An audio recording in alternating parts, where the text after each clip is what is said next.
Alors ce matin on va ouvrir la parole de Dieu, alléluia, et on va lire dans le livre des Nombres, Genèse, Exode, Lévitique, Nombre, le 4e livre de la Bible, dans le livre des Nombres, au chapitre 22, Nombre, chapitre 22. Alors on va lire l'histoire pour qu'on sache de quoi ça parle, et on va lire depuis le verset 1,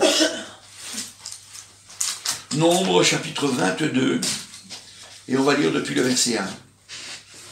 Les enfants d'Israël partirent et ils campèrent dans la plaine de Moab, au-delà du Jourdain, vis-à-vis de Jéricho. Balak, fils de Tsippor, vit tout ce qu'Israël avait fait aux Amoréens. Et Moab fut très effrayé en face d'un peuple aussi nombreux, et il fut saisi de terreur en face des enfants d'Israël. Moab dit aux anciens de Madian, « Cette multitude va dévorer tout ce qui nous entoure comme le bœuf broute la verdure des champs. » Balak, fils de Tsippor, était alors roi de Moab.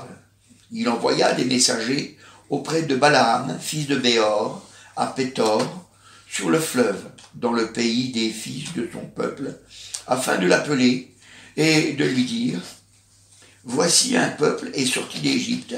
Il couvre la surface de la terre, et il habite vis-à-vis de moi. Viens, je te prie, maudis-moi ce peuple, car il est plus puissant que moi. Peut-être ainsi pourrais-je le battre, et le chasserai-je du pays, car je sais que celui que tu bénis est béni, et que celui que tu maudis est maudit. » Les anciens de Moab et les anciens de Madian partirent, ayant avec eux des présents pour le devin. Ils arrivèrent auprès de Balaam, et lui rapportèrent les paroles de Balak. Balaam leur dit, « Passez ici la nuit, et je vous donnerai réponse d'après ce que l'Éternel me dira. » Et les chefs de Moab restèrent chez Balaam. Dieu vint à Balaam et dit, « Qui sont ces hommes que tu as chez toi ?» Balaam répondit à Dieu, « Balak, fils de Tsippor, roi de Moab, les a envoyés pour me dire, « Voici un peuple est sorti d'Égypte, et il couvre la surface de la terre.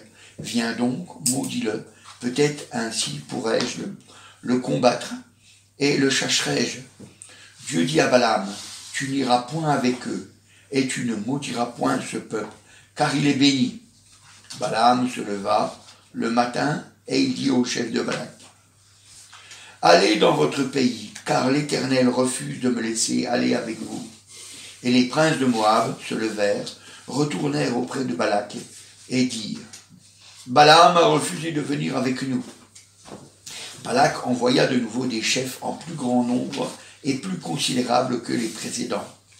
Ils arrivèrent auprès de Balaam et lui dirent, « Ainsi parle Balak, fils de Tsippor, que l'on ne t'empêche donc pas de venir vers moi, car je te rendrai beaucoup d'honneur, et je ferai tout ce que tu me diras. Viens, je te prie, maudis-moi ce peuple. » Balaam répondit et dit aux serviteurs de Balak, « Quand Balak me donnerait sa maison pleine d'argent et d'or, je ne pourrais faire aucune chose, ni petite ni grande, contre l'ordre de l'Éternel mon Dieu. Maintenant je te prie, restez ici cette nuit, et je saurai ce que l'Éternel me dira encore. » Dieu vient à Balaam pendant la nuit, et lui dit, « Puisque ces hommes sont venus pour t'appeler, lève-toi, et va avec eux, mais tu feras ce que je te dirai. » Balaam se leva le matin, sella son ânesse, et partit avec les chefs de Moab. La colère de l'Éternel s'enflamma, parce qu'il était parti. Et l'ange de l'Éternel se plaça sur le chemin pour lui résister. Balaam était monté sur une ânesse, et ses 2 serviteurs étaient avec lui. L'ânesse vit l'ange de l'Éternel, qui se tenait sur le chemin, son épée nue dans la main. Elle se détourna du chemin et alla dans les champs. Balaam frappa l'ânesse pour la ramener dans le chemin. L'ange de l'Éternel se plaça dans un sentier entre les vignes, et il y avait un mur de chaque côté. L'ânesse vit l'ange de l'Éternel, elle se serra contre le mur et pressa le pied de Balaam contre le mur. Balaam la frappa de nouveau. L'ange de l'Éternel passa plus loin et se plaça dans un lieu où il n'y avait point d'espace pour se détourner à droite ou à gauche. L'ânesse vit l'ange de l'Éternel, et elle s'abattit sous Balaam. La colère de Balaam s'enflamma, et il frappa l'ânesse avec un bâton. L'Éternel ouvrit la bouche de l'ânesse, et elle dit à Balaam, « Que t'ai-je fait pour que tu m'aies frappé déjà 3 fois ?» Balaam répondit à l'ânesse, « C'est parce que tu t'es moqué de moi. Si j'avais une épée dans la main, je te tuerais à l'instant. » L'ânesse dit à Balaam, « Ne suis-je pas ton ânesse que tu as de tout temps monté jusqu'à ce jour? Ai-je l'habitude de faire ainsi ?» Et il répondit, « Non. » L'Éternel ouvrit les yeux de Balaam, et Balaam vit l'ange de l'Éternel qui se tenait sur le chemin, son épée nue dans la main. Et il s'inclina, et il se prosterna sur son visage. L'ange de l'Éternel lui dit, « Pourquoi as-tu frappé ton ânesse déjà 3 fois? Voici, je suis sorti pour te résister, car je te vois suivre un chemin qui mène à la perdition. L'ânesse m'a vu, et elle s'est détournée devant moi déjà 3 fois. Si elle ne s'était pas détournée de moi, je t'aurais même tué, et je lui aurais laissé la vie. » Balaam dit à l'ange de l'Éternel, « J'ai péché, car je ne savais pas que tu étais placé devant moi sur le chemin. Et maintenant, si tu me désapprouves, je m'en retournerai. » L'ange de l'Éternel dit à Balaam, « Va avec ces hommes, mais tu ne feras que répéter les paroles que je te dirai. » Et Balaam alla avec les chefs de Balak. Balak apprit que Balaam arrivait et il sortit à sa rencontre jusqu'à la ville de Moab, qui est à la limite de l'Arnon, à l'extrême frontière. Balaam dit à Balak, « N'ai-je pas envoyé des messagers auprès de toi pour t'appeler? Pourquoi n'es-tu pas venu vers moi? Ne puis-je donc pas te traiter avec honneur? » Balaam dit à Balak, « Voici, je suis venu vers toi maintenant. Maintenant me sera-t-il permis de dire quoi que ce soit? Je dirai les paroles de Dieu que Dieu mettra dans ma bouche. » Balaam alla avec Balak, et ils arrivaient à Kirjat-Utsa. Balak sacrifia un bœuf et des brebis, et il envoya à Balaam et aux chefs qui étaient avec lui. Le matin, Balak prit Balaam et le fit monter à Bamoth-Baal, d'où Balaam vit une partie du peuple. Voilà, le reste de l'histoire, vous pourrez le lire après. Moi, je m'arrêterai là. Donc, remettons un petit peu l'histoire. Voilà. Donc, Israël est sorti de pays d'Égypte. Il s'est retrouvé dans le désert. Et puis, voilà que Balak, fils de Tsippor, quand il a vu Israël, il a eu peur. Et puis, il a envoyé pour faire maudire le peuple. Alors, d'abord, on va commencer par savoir qui est Moab. Moab, c'est le fils de la fille aînée de Lot. Lot, c'est celui qui est sorti avec Abraham. Il est sorti du pays pour aller dans le pays promis. Ils se sont séparés plus tard. Et puis, Abraham a prié pour Lot et puis pour sa famille, pour qu'il soit épargné dans le désastre qu'il y a eu à Sodome et Gomorrhe. Et ces 2 filles qui lui ont resté, c'est les 2 seules qui sont venues avec lui, ces 2 filles vierges, eh bien, elles ont couché avec leur père, et elles ont eu un enfant, enfin, elles ont eu chacun un enfant, et un des enfants, eh bien, c'est Moab, hein, c'est Moab, le fils de la fille aînée de Lot. Donc voilà, c'est Moab. Ensuite, il est parlé de Madian.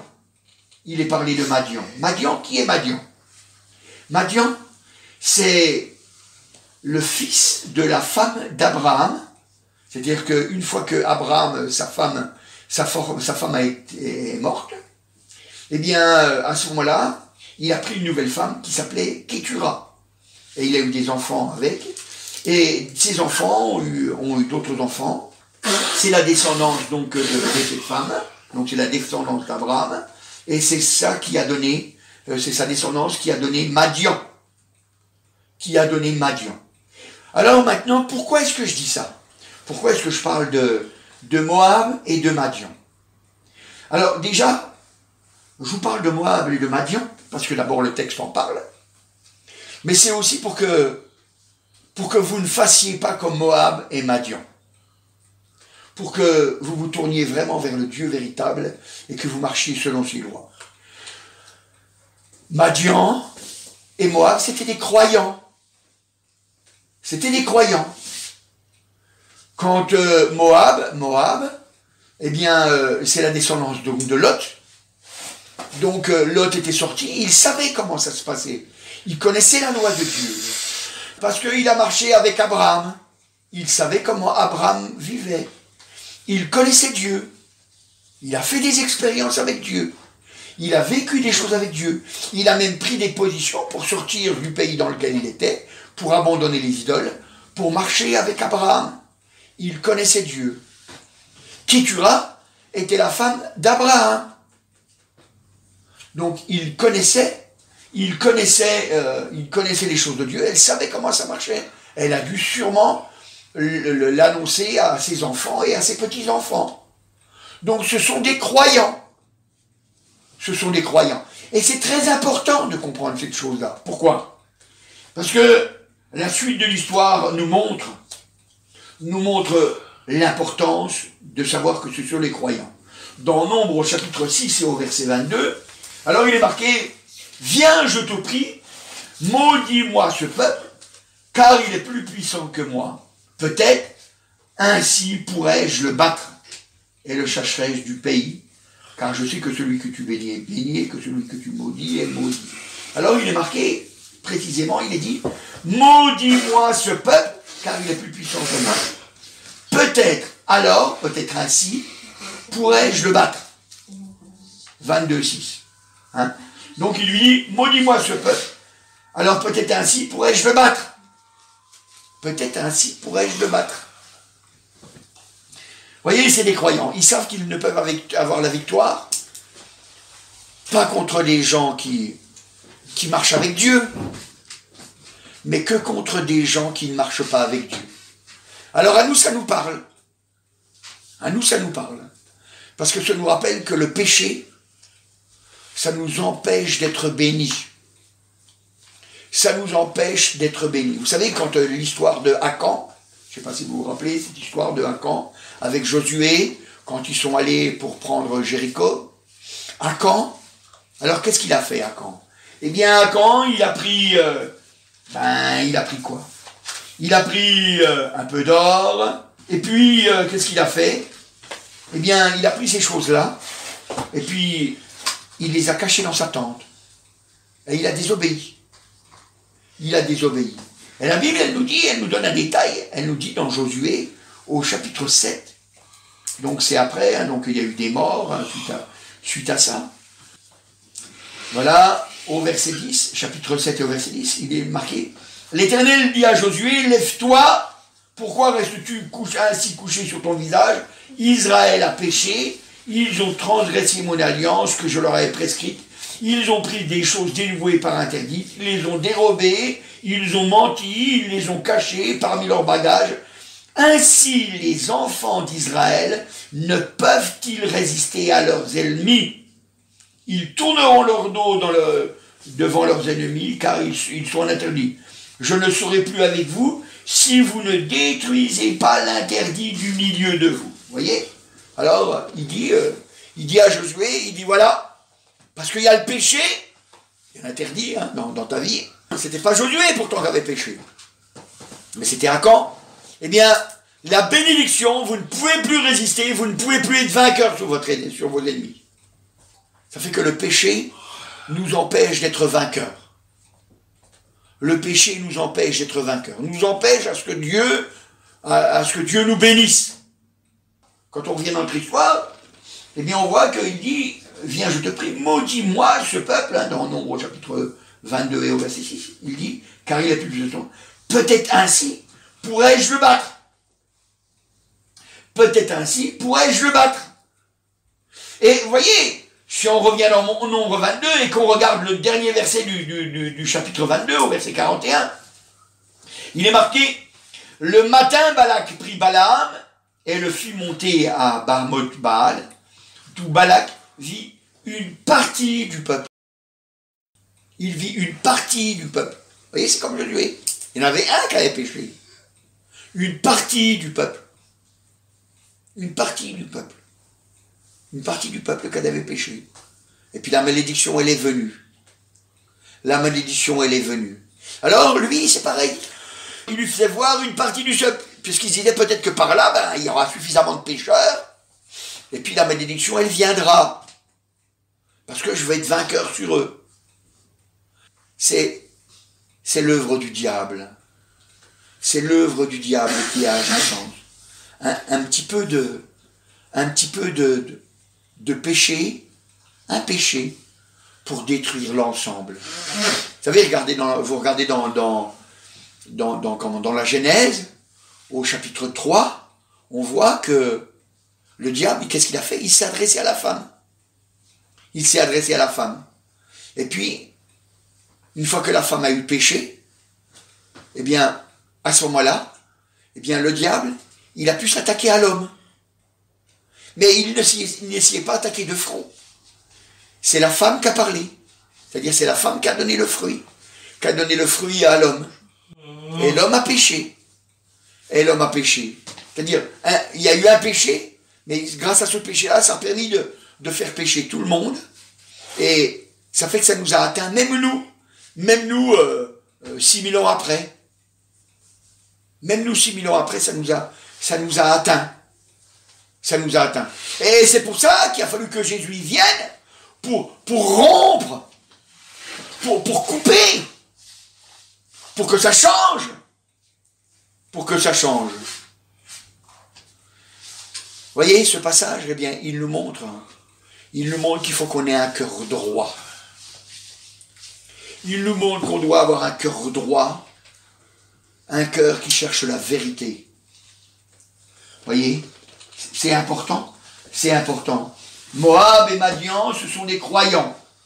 Ce sont des croyants, mais ce sont des croyants qui ne marchent pas correctement avec Dieu.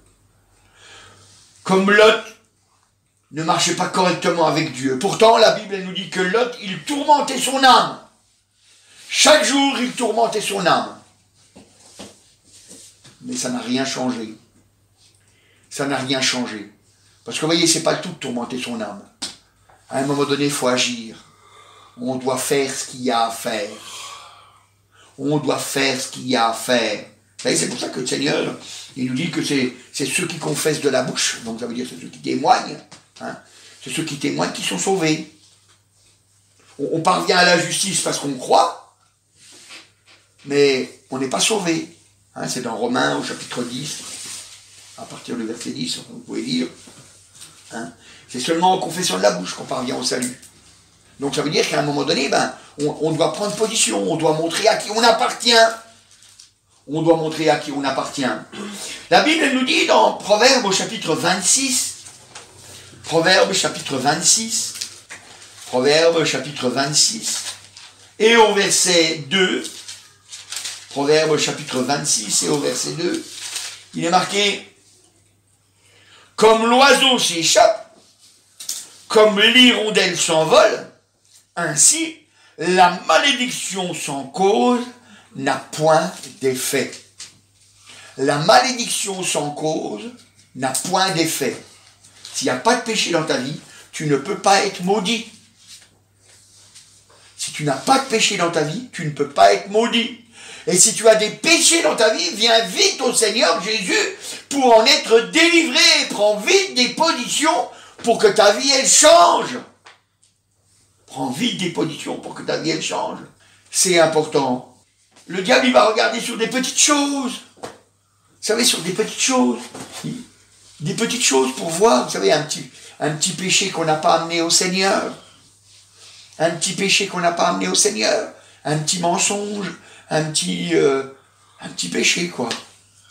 Quelque chose qui à nos yeux ne semble pas grand-chose.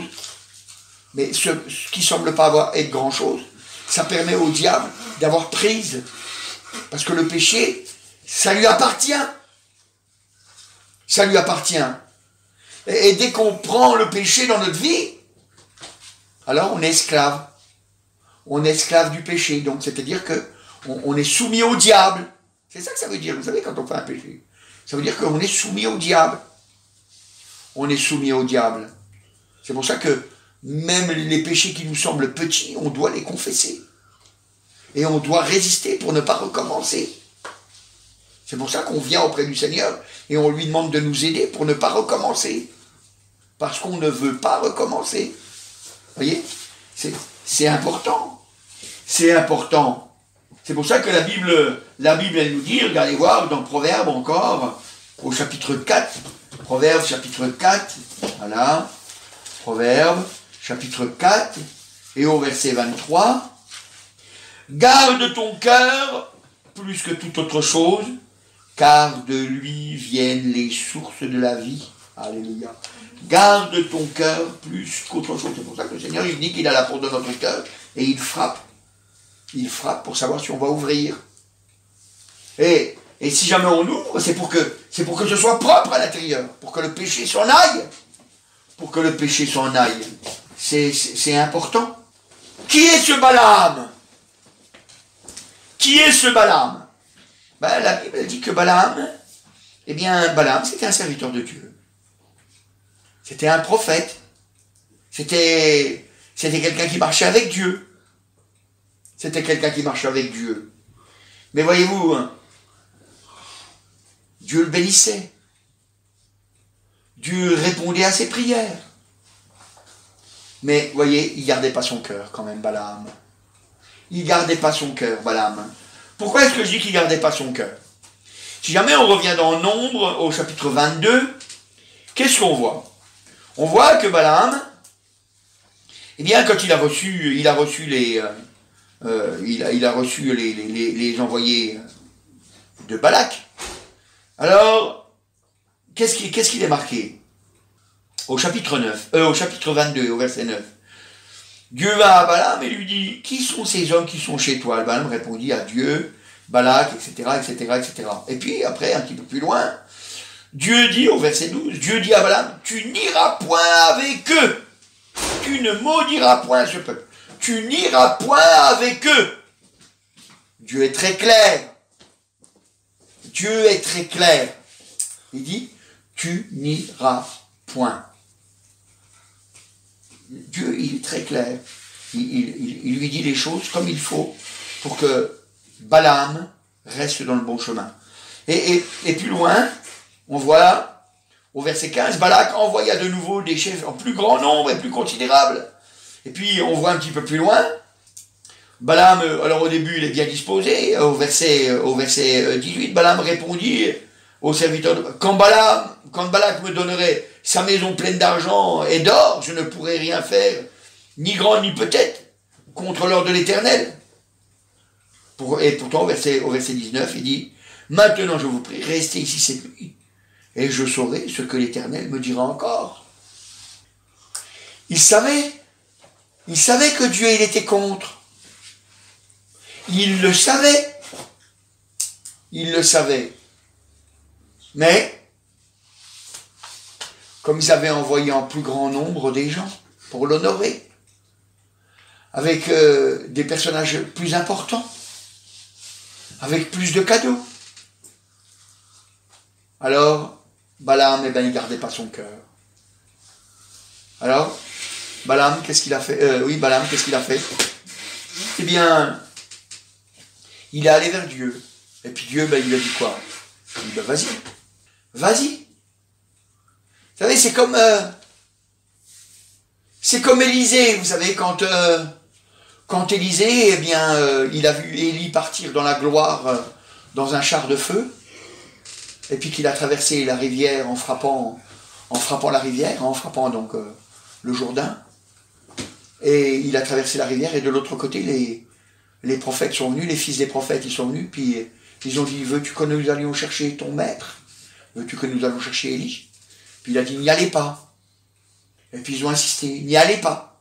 Puis ils ont insisté, il a dit, n'y allez pas. Puis à force d'insister, il a dit, allez-y. Et puis après, quand ils sont revenus 3 jours après, ils ont dit, on ne l'a pas trouvé. Puis il a dit, est-ce que je vous avais pas dit de ne pas y aller? Est-ce que je vous avais pas dit de ne pas y aller? Vous voyez, c'est exactement pareil. Pourquoi je dis que c'est exactement pareil? Parce que quand on regarde un petit peu plus loin, il est marqué au verset 22 au chapitre 22 et au verset 22, il est marqué, la colère de Dieu s'enflamma parce qu'il était parti. Parce qu'il est parti, alors Dieu, il se met en colère. Je te l'avais dit de ne pas y aller. Maintenant tu me forces, tu veux que je te dise quelque chose, ben vas-y, puisque tu veux y aller. Et vous savez, c'est pareil, nous. Quand Dieu nous dit obéis, il n'y a que comme ça que tu peux être béni. Si on ne veut pas obéir, ben vas-y, fais ce que tu veux. Fais ce que tu veux. Et puis après, la colère de Dieu, elle est sur nous. La colère de Dieu, elle est sur nous. C'est pour ça que nous devons obéir. Être attentifs. Être attentifs. Et Balaam, vous savez, il n'était pas attentif. Il n'était pas attentif. On voit au verset 15, c'était de la gloire humaine. C'était la gloire humaine qui le conduisait. Regardez voir, hein. Au verset 15, il dit, Balak envoya de nouveau des chefs en plus grand nombre et plus considérables que les précédents. Ils arrivaient, hein, d'accord, hein, et après il dit, au verset 17, car je te rendrai beaucoup d'honneur et je ferai tout ce que tu me diras, viens, je te prie, hein. Donc, toutes ces choses-là, il savait qu'il ne fallait pas que ce peuple soit maudit. Il savait qu'Israël ne devait pas être maudit. C'était un peuple béni. Mais, il voulait quand même y aller. Il voulait quand même y aller. Alors, Dieu se fâche contre lui. Et vous savez ce qui est terrible dans cette affaire? C'est que Dieu, il voulait sauver quand même Balaam, vous savez. Dieu, il voulait sauver Balaam. Parce que vous savez, Dieu, il se souvient du travail qu'on a fait pour lui. Vous savez, il n'est pas ingrat, Dieu. Il se rappelle. Il se rappelle qu'on a fait des choses pour lui. Alors il veut nous aider. Même si jamais on a pris un mauvais chemin, il dit, je vais faire ce qu'il faut pour t'en détourner. Et c'est ce qu'il a fait. C'est ce qu'il a fait. Il est venu et puis il a même fait parler l'âne. Il a même fait parler l'âne. Vous voyez, c'est quand même quelque chose d'extraordinaire. C'est quelque chose d'extraordinaire. Hein. La Bible, elle dit au nombre 22, au verset 28, nombre 22, 28, il est marqué, l'Éternel ouvrit la bouche de l'ânesse et elle dit à Balaam, vous voyez, même Balaam, il parle avec l'âne et il ne se rend même pas compte. C'est-à-dire, il est tellement pris dans sa façon de voir les choses, c'est-à-dire son cœur est tellement trompé que l'âne lui parle et ça ne l'étonne pas. L'âne lui parle, ça ne l'étonne pas. Et vous savez, aujourd'hui, c'est encore pareil. C'est encore pareil. Dieu fait des miracles pour nous. Dieu nous montre qu'il faut qu'on obéisse. On ne veut pas obéir. On n'est pas étonné des miracles. C'est comme si c'était normal. C'est comme si c'était normal. Parce que vous voyez, le péché, ça obscurcit, ça nous rend fous. Ça obscurcit notre esprit. Le péché, ça nous rend fous. Ça nous rend fous. On se rend bien compte que le péché, ça fait faire des choses que on ne pourrait même pas penser que ça puisse se faire. On ne pourrait même pas penser que ça puisse se faire. Et c'est pour ça qu'il y a tant de malheurs sur la terre. Parce qu'il y a tant de péchés. Il y a tant de péchés. Alors, la Bible nous dit, dans 2 Corinthiens au chapitre 4 et au verset 2, pardon, dans 2 Corinthiens, voilà, 2 Corinthiens, chapitre 4 et au verset 2, il dit, nous rejetons les choses honteuses qui se font en secret. Nous n'avons point une conduite astucieuse et nous n'altérons point la parole de Dieu. Nous n'avons point une conduite astucieuse. Qu'est-ce que c'est une astuce? Ben c'est, on cherche un truc. Un truc. Hein, je vais le faire quand même. Et puis, une fois que j'aurai fait, que j'aurai obtenu ce que je voulais, ben vite, je vais demander pardon après. Je sais que Dieu va me pardonner. Alors, je le fais, puis après, je demande pardon. Mais j'aurais bénéficié de ce que je voulais. C'est une conduite astucieuse. C'est une astuce. J'arriverai quand même à mes fins. J'arriverai quand même à mes fins. Balaam, c'est pareil. C'est, ben reste ici, je vais bien voir ce que tu vas me dire. Et puis après, quand Dieu l'arrête encore, quand Dieu l'arrête, et puis qu'il parle avec l'ange, il dit, ah mais si jamais tu me désapprouves, si tu me désapprouves, ben il dit, regardez voir, au verset 32, 31 déjà. L'Éternel ouvrit les yeux de Balaam, et Balaam vit l'ange de l'Éternel qui se tenait sur le chemin, son épée lui dans la main, et il s'inclina et se prosterna son visage. L'ange lui dit, pourquoi as-tu frappé ton ânesse, etc. Et puis, il continue comme ça, puis après il lui dit, au verset 34, verset 34, il dit, Balaam dit à l'ange de l'Éternel, si j'ai péché, non, j'ai péché, car je ne savais pas que tu étais placé devant moi, sur le chemin, et maintenant, si tu me désapprouves, est-ce qu'il ne le désapprouve pas? Il sait bien qu'il le désapprouve. Si je m'en retournerai. Vous voyez, c'est une conduite astucieuse. Je dis, ah, tu vois, Seigneur, je suis prêt à faire demi-tour si tu me désapprouves. Il est déjà en route, si tu me désapprouves. Une conduite astucieuse. Une conduite astucieuse. On doit marcher avec vérité. C'est la vérité qui doit nous conduire. C'est la vérité qui doit nous conduire. N'oublions pas que pour marcher avec Dieu, on doit se convertir. S'il n'y a pas une conversion, s'il n'y a pas un changement d'attitude, on peut dire ce qu'on veut. On est encore perdu dans nos péchés.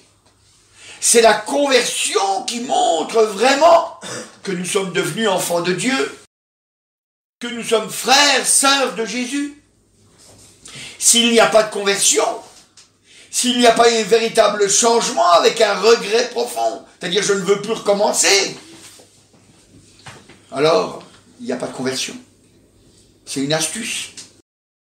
C'est juste une astuce. C'est important de le savoir. C'est important de le savoir. Autrement on finit en enfer sans se rendre compte. Et puis après, quand on est en enfer, c'est trop tard. C'est trop tard. Voyez? Alors, Balaam, pour finir, c'était un méchant homme. Pour finir, c'était un méchant homme. Parce que quand on regarde bien, c'était un méchant homme. Voyez? Il connaissait les choses de Dieu. Il était comme Moab, comme Madian. Il connaissait les choses de Dieu. Et parce qu'il connaissait les choses de Dieu, il savait que s'il voulait que le peuple soit maudit, il fallait que le péché rentre dans sa vie. Il le savait. Alors qu'est-ce qu'il a fait? Eh bien, il a expliqué à Madian, il a expliqué à Moab comment il fallait faire. Il a expliqué comment il fallait faire pour les faire pécher. Alors il a trouvé une astuce pour faire pécher Israël. Pour faire pécher Israël. Vous savez, plus tard il est mort, Balaam, tué par Israël. Vous savez, c'est Israël qui a tué Balaam. Hein, il a été tué parce qu'il n'était pas droit. Hein. C'est dans Josué au chapitre 13 et au verset 22. Voilà, il est marqué. Parmi ceux que tuèrent les enfants d'Israël, il avait aussi fait périr par l'épée le devin Balaam, fils de Béor. Hein, donc, il l'avait tué. Et la Bible, elle nous donne encore une précision dans Nombre au chapitre 31, quand il y a le peuple qui fait des mauvais choix. Nombre 31 au verset 16, il est marqué. Donc, on pourrait lire depuis le verset 14 pour qu'on sache exactement ce qui se passe. Alors, Moïse s'irrita contre les commandants de l'armée, les chefs de milliers, les chefs de centaines, qui revenaient de l'expédition. Il leur dit, avez-vous laissé la vie à toutes les femmes? Voici, verset 16, voici ce sont elles qui, sur la parole de Balaam, ont entraîné les enfants d'Israël à l'infidélité envers l'Éternel dans l'affaire de Péor. Hein. Et vous voyez, hein, ils disent, ce sont les femmes, hein, donc c'est par les femmes que ça s'est passé, qui ont entraîné, hein, par Balaam, c'est Balaam, hein, sur la parole de Balaam, qui ont entraîné les enfants d'Israël à l'infidélité. Et la Bible, elle nous en parle, et elle nous le précise. Elle nous dit encore, regardez voir, dans Apocalypse au chapitre 2, elle nous parle encore de Balaam. Hein, même à la fin de la Bible, C'est tellement grave la façon dont il a agi, c'est-à-dire c'est incroyant pourtant. Hein. Apocalypse, chapitre 2, j'ai dit chapitre 2, non? Tu as dit Apocalypse chapitre 2. Ouais, c'est chapitre 2, ouais. Je ne savais plus si j'avais dit chapitre 2. Apocalypse chapitre 2 et au verset 14. Chapitre 2, verset 14. Il dit, 14, mais j'ai quelque chose contre toi. C'est que tu as des gens attachés à la doctrine de Balaam, qui enseignait à Balaam à mettre une pierre d'achoppement devant les fils d'Israël pour qu'ils mangent des viandes sacrifiées aux idoles et qu'ils se livrent à la débauche. Hein? Il dit, j'ai quelque chose contre toi. Et à qui il s'adresse? Il s'adresse à l'église. Il s'adresse à l'église. À qui? À quelle église il s'adresse? À l'église de Pergame. Hein, il dit, et puis, qu'est-ce qu'il dit à l'église de Pergame? Il dit, regardez voir depuis le verset 12, il dit, écrit à l'ange de l'église de Pergame, voici ce que dit celui qui a l'épée aiguë à des tranchants. Je sais où tu demeures, je sais que là est le trône de Satan. Je sais que là est le trône de Satan. Pourtant il dit, tu retiens mon nom, tu n'as pas renié ma foi, même au jour d'Antipas, mon témoin fidèle, qui a été mis à mort chez vous, là où Satan a sa demeure. Vous voyez, il marche avec des astuces. Ils croyaient en Dieu, ils avaient même fait des efforts. Ils ont été fidèles, ils ont dit non, nous on veut croire en Jésus. On veut croire en Jésus. Mais pourtant, la Bible dit que c'était là qu'il y avait le trône de Satan. C'est là que demeurait Satan. Dans une église. Dans une église. C'est des croyants. C'est pour ça que quand je vous ai parlé au départ de Moab, de Madian, de Balaam, tous des croyants. Mais ils ne veulent pas marcher avec vérité, c'est des astuces. Ils marchent avec astuce. Vous savez, si on ne s'engage pas, il y a un problème. Si on ne s'engage pas à lutter contre le péché, il y a un problème. Si on ne témoigne pas, il y a un problème. Si on ne montre pas qui on est, il y a un problème. Il y a un problème. Il y a des choses qui doivent changer. Il y a des choses qui doivent changer. Vous savez, c'est important. C'est important. On doit le dire, c'est vrai. On doit lutter contre le péché. Vous savez, des fois, on a des mauvais exemples. On est un mauvais exemple, des fois. Et quand on est un mauvais exemple, on est comme Balaam. C'est-à-dire, c'est comme si on disait aux gens, on disait, bah tu vois, moi je suis chrétien, je suis croyant. Mais bon, je fais quand même ce que je veux. Après, je demande pardon. Dieu me pardonne. Hein. Dieu me pardonne. Mais bon, je fais quand même ce que je veux. Mais Dieu me pardonne. C'est pas bien. Hein. Parce que ceux qui sont autour de nous, ben, ils voient notre mauvais exemple. On agit comme Balaam. On agit comme Balaam. Et c'est pas bien. Il faut que ça change. Ça ne doit pas rester ainsi. Il faut qu'il y ait un véritable changement. Autrement, on sera perdu. Hein. On sera perdu. Il dit que c'est le trône de Satan qui est dans notre cœur dans ces gars-là. C'est le trône de Satan. Il ne faut pas se mentir. On doit être vrai. On doit être vrai. On doit marcher avec vérité. On doit marcher avec vérité. Autrement, ça sert à quoi? Ça sert à quoi? Alors vous voyez, malgré que Dieu il fait des miracles, hein, il ouvre la bouche de l'ânesse parce que il a envie de sauver Balaam, parce que Balaam il était sur un mauvais chemin. Il était sur un mauvais chemin. La Bible elle dit dans 2 Pierre au chapitre 2 et au verset 16, il est marqué: après avoir quitté le droit chemin, ils se sont égarés en suivant la voie de Balaam, fils de Béor, qui aima le salaire de l'iniquité, mais qui fut repris pour sa transgression. Une ânesse muette, faisant entendre une voix d'homme, arrêta la démence du prophète.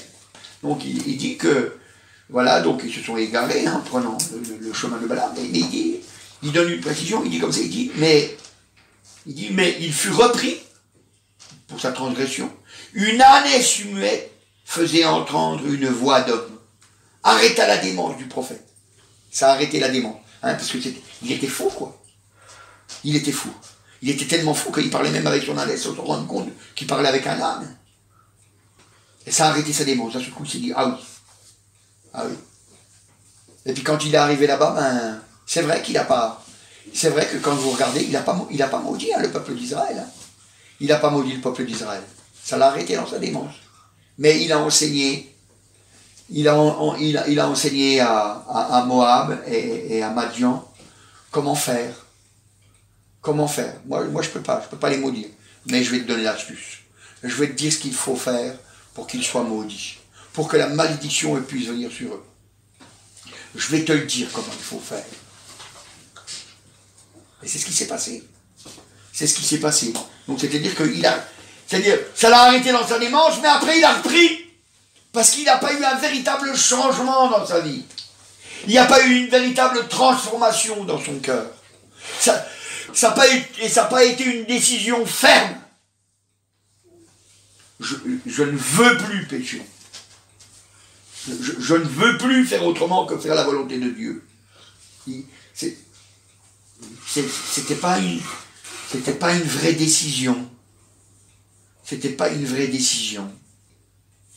Mais le Seigneur, pourtant, il a arrêté. La Bible nous dit dans Nombre chapitre 22 et au verset 32. Verset 32, c'est le Seigneur Dieu qui lui parle et il dit, l'ange éternel, il dit, pourquoi as-tu frappé ton index déjà 3 fois? Voici, je suis parti pour te résister, car je te vois suivre un chemin qui mène à la perdition. Je te vois suivre un chemin qui mène à la perdition. Dieu, il voyait. Il dit, là, pour l'instant, tu n'es encore pas perdu. Parce que tu es encore vivant. Tu n'es pas perdu pour l'instant. Mais en tout cas, tu es sur un chemin. Quand tu vas arriver au bout, c'est la perdition. C'est pour l'éternité. C'est pour l'éternité. Donc, maintenant, change. Tu vois, je te parle, je te le dis. Je te le dis, change. Change, lutte. Et c'est ce qu'on doit faire, nous. Nous, si on voit qu'on a un peu un cœur comme un cœur à la Balaam, un cœur qui, un coup, on veut marcher avec Dieu, et puis un coup, on veut profiter un peu de ce monde, et puis un coup, on veut marcher avec Dieu, et puis un coup, on veut profiter de ce monde, ben, faut apprendre à venir se blottir auprès du Seigneur pour qu'on abandonne ce monde, et qu'on marche selon la volonté de Dieu. Vous savez, abandonner le monde, ça veut dire marcher selon la volonté de Dieu. C'est ça que ça veut dire, vous savez, abandonner le monde. Et si on marche selon la volonté de Dieu, ça veut dire qu'on s'approche de lui sans cesse pour rechercher sa volonté. On lutte dès qu'on voit une pensée qui commence à germer. Vite, on crie à Dieu, vite, Seigneur, délivre-moi, tu vois, j'ai des pensées qui commencent à venir. Je ne veux pas. Pour que le péché ne puisse pas germer. Pour que le péché ne puisse pas produire son fruit. Parce qu'après on est fou. Et on est capable de faire n'importe quoi. Vous savez, Balaam, je ne sais pas comment il pensait, mais je m'imagine un peu. Il a pu se dire, je suppose, si c'est eux qui va faire pécher avec les femmes, si c'est eux qui vont le faire, c'est pas moi. Moi, dans cette affaire, je suis clair. Mais dans cette affaire, il n'est pas clair. Parce qu'il leur montre comment faire pour faire pécher. Pour faire pécher ceux qui marchent avec Dieu. Il n'est pas clair. Il n'est pas clair parce qu'il enseigne un mauvais enseignement. Et nous devons avoir un bon enseignement. On doit enseigner aux autres qu'on doit lutter contre le péché. On doit leur enseigner. Et ça veut dire que nous, on doit lutter contre le péché. Parce qu'autrement, on ne pourra pas leur enseigner. Ça veut dire que nous, on doit lutter. On doit lutter. Et on a des promesses pour être vainqueur. Tout est possible à celui qui croit. Alléluia. C'est vrai. Tout est possible à celui qui croit. Ne crains point, crois seulement. Alléluia. Vous marcherez sur toute la puissance de l'ennemi et rien ne pourra vous nuire. Des promesses, on en a en abondance, des promesses de victoire. Parce que tu dois être victorieux. Parce que Jésus a payé le prix pour que tu sois victorieux. La Bible dit qu'il a mis en pâture les autorités. Hein, quand il s'est fait crucifier, ils ont cru qu'ils avaient gagné, mais à ce moment-là, justement, en le crucifiant, ils avaient perdu. Parce qu'il était même vainqueur de la mort. Parce qu'il a accepté de mourir. Alors qu'il pouvait très bien ne pas mourir. Parce qu'il était vainqueur, il était plus fort. Il avait la justice pour lui, mais il a accepté. Il a accepté même les choses injustes pour que nous soyons justes. Pour que nous soyons des vainqueurs. Alléluia. C'est pour ça qu'on dit toujours que dans le ciel, il n'y aura que des volontaires et dans l'enfer, il n'y aura que des volontaires. Parce que c'est nous qui choisissons. C'est nous qui choisissons de venir nous mettre auprès du Seigneur. Ou alors qui choisissons de ne pas aller vers lui. C'est nous qui choisissons. Et vous savez, prenez l'habitude d'aller auprès du Seigneur, parce que si jamais on ne prend pas l'habitude d'aller auprès du Seigneur, on endurcit notre cœur, comme Balaam. Il endurcissait son cœur. Il endurcissait son cœur. Et puis, vous voyez, la bénédiction après la pluie était sur lui. Et la pluie était sur lui. C'est pour ça que ce matin, eh bien, tu dois être vainqueur, alléluia. Tu dois être un vainqueur. Et si jamais tu décides d'être un vainqueur, eh bien tu l'es. Parce que c'est toi qui décides. Vous savez, moi je me souviens, le frère Canet nous disait, vous savez, le diable, il est attaché. C'est ce que la Bible dit. Hein. Il est attaché. Il ne peut pas aller plus loin que ce que Dieu y permet. Il ne peut pas aller plus loin que là où Dieu permet. Vous savez, si vous lisiez dans le livre Le Voyage du pèlerin, il est dit qu'il y avait deux lions sur la route où devait passer le pèlerin. Mais comme il les voyait de loin, ça faisait peur. Ça faisait peur. Mais plus il se rapprochait, plus il s'apercevait qu'en fait ils étaient attachés sur le bord du chemin et qu'ils ne pouvaient pas rien faire. Ils ne pouvaient rien faire. Et tout ce qu'ils pouvaient faire, c'était crier. Quoi. Rah, rah. Vous savez, ça me rappelle, moi, à Besançon, j'étais rue Battant. Il y avait les toilettes qui étaient à l'extérieur. Alors, je suis allé aux toilettes, et puis aux toilettes à rue Battant, donc on doit prendre la clé. On doit prendre la clé, et puis aller dans la petite cour. Et puis, on ouvre les toilettes, on s'enferme dedans, et puis, en général, on prend la clé, on rentre dedans, et puis on a un ticket. Et puis, avec le ticket, on s'enferme dedans. Et puis moi, il n'y avait personne, hein, puis donc moi, qu'est-ce que j'ai fait? Je suis rentré dans le toilette, puis j'ai laissé la clé à l'extérieur, sur la serrure, quoi. Puis je me suis enfermé dedans, avec le ticket, quoi. Et puis, il y a eu un enfant, il est venu, et puis, clac, clac, il m'a enfermé dans le toilette. Et je ne pouvais rien faire, je ne pouvais plus sortir. Je ne pouvais plus sortir. Alors, qu'est-ce que j'ai fait? À ce moment-là, j'ai dit comme ça, j'ai crié, puis j'ai dit comme ça, j'ai dit, si tu ne m'ouvres pas la porte à l'instant, je sors, je t'attrape et je te fous ta raclée de ta vie. Puis vous savez ce qui s'est passé? L'enfant, il a eu tellement peur, il a ouvert la porte et puis il est parti en courant. Mais si jamais il avait réfléchi, il aurait dit, ou il aurait rien dit du tout, puis ce serait dit en lui-même, il aurait dit, vas-y, essaye de sortir, va. Essaye de sortir pour me foutre une raclée. Tu es enfermé. Et puis si je prends la clé, comment tu vas faire pour sortir? Tu vas être bien mal là-dedans. Vous voyez? L'enfant, il n'a pas réfléchi à tout ça. Il a eu tellement peur des paroles que je venais de lui dire, que qu'est-ce qu'il a fait? Il a ouvert, et puis il est parti en courant. Alors vite, j'ai ouvert, j'ai repris la clé, parce que je me suis renfermé. J'étais bien heureux qu'il avait ouvert la porte. Vous voyez, le diable, il fait pareil. Quand il nous dit comme ça, il dit, je suis plus fort que toi. Fais ce que je te dis. Autrement, tu vas voir, ça va mal aller. Je vais te faire une vie dure. Il faut lui dire, non, c'est pas vrai. Jésus a payé à la croix. Jésus a payé à la croix. Et la Bible dit, et Jésus dit, vous marcherez sur toute la puissance de l'ennemi, et rien ne pourra vous nuire, donc je marche sur toi, Satan. Je marche sur toi. Alors on n'insulte pas, hein, parce que la Bible dit on n'insulte pas les gloires. Mais on peut lui dire qu'on est vainqueur, alléluia. Lui, il pourra crier, il pourra hurler, il pourra chercher à nous faire peur. Mais si on a décidé d'être vainqueur, on l'est. On l'est. C'est pour ça que ce matin, alléluia, je voudrais que tu sois vainqueur. Je voudrais que tu sois vainqueur, alléluia. Jésus est là au milieu de nous. Quand 2 ou 3 sont assemblés en son nom, il est au milieu d'eux, alléluia. Tout ce que vous demanderez en mon nom, vous le recevrez, il dit, alléluia. Alors on peut demander la victoire, alléluia. C'est pour ça que ce matin, alléluia. Alors marche avec fidélité. Amen. Merci Seigneur, je te remercie Seigneur, alléluia. Tu nous donnes d'avoir un cœur fidèle et droit, Seigneur, alléluia.